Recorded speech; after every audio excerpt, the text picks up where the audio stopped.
Death stranding 2 on the beach video ഗെയിമിൽ പ്രത്യക്ഷപ്പെട്ട സംവിധായകൻ എസ് രാജമൗലി. വീഡിയോ ഗെയിമുകൾ ഇഷ്ടപ്പെടുന്ന എല്ലാവർക്കും ഹിഡിയോ കൊജിമ പരിചിതനാണ്.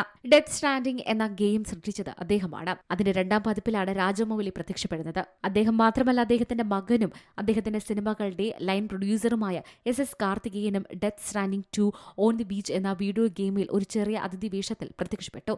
ഇതുമായി ബന്ധപ്പെട്ട ഏറ്റവും പുതിയ ദൃശ്യങ്ങളും വീഡിയോകളും ഇന്റർനെറ്റിൽ തരംഗം സൃഷ്ടിക്കുന്നു. ഇതിന് പിന്നാലെ ആരാധകർ രാജമൗലി ഗ്ലോബൽ ഐക്കൺ എന്ന് വിളിക്കുന്നു. ജൂൺ 26 പ്ലേസ്റ്റേഷൻ 5-ൽ ആഗോളതലത്തിൽ ഗെയിം ലോഞ്ച് ചെയ്യും. കഥപറച്ചിലിലും മനോഹരമായ ദൃശ്യങ്ങളിലും സമ്പന്നമായ വീഡിയോ ഗെയിമുകൾക്ക് പേരുകേട്ട ഏറ്റവും പ്രശസ്തനായ സൃഷ്ടാക്കളിൽ ഒരാളാണ് ഹിഡിയോ കൊജിമ. ഏപ്രിലിൽ രാജമൗലിയും കാർത്തികേയനുമായി കൊജിമ ഒരു വെർച്വൽ മീറ്റിംഗ് നടത്തിയിരുന്നു. റിപ്പോർട്ടുകൾ പ്രകാരം 2022 മുതൽ രാജമൗലിയും കൊജിമയും ചർച്ചകൾ നടത്തിവരികയാണ്. RRR റിലീസ് സമയത്ത് സംവിധായകൻ ജപ്പാൻ സന്ദർശിക്കുകയും കൊജിമയുടെ സ്റ്റുഡിയോയിൽ പോവുകയും ചെയ്തിരുന്നു. Entertainment desk, C Malayalam news. ഏറ്റവും പുതിയ വാർത്തകളും വിശേഷങ്ങളും വിരൽത്തുമ്പിലറിയാൻ സി മലയാളം ന്യൂസ് എല്ലാ ഡിജിറ്റൽ പ്ലാറ്റ്ഫോമുകളിലും ലഭ്യം.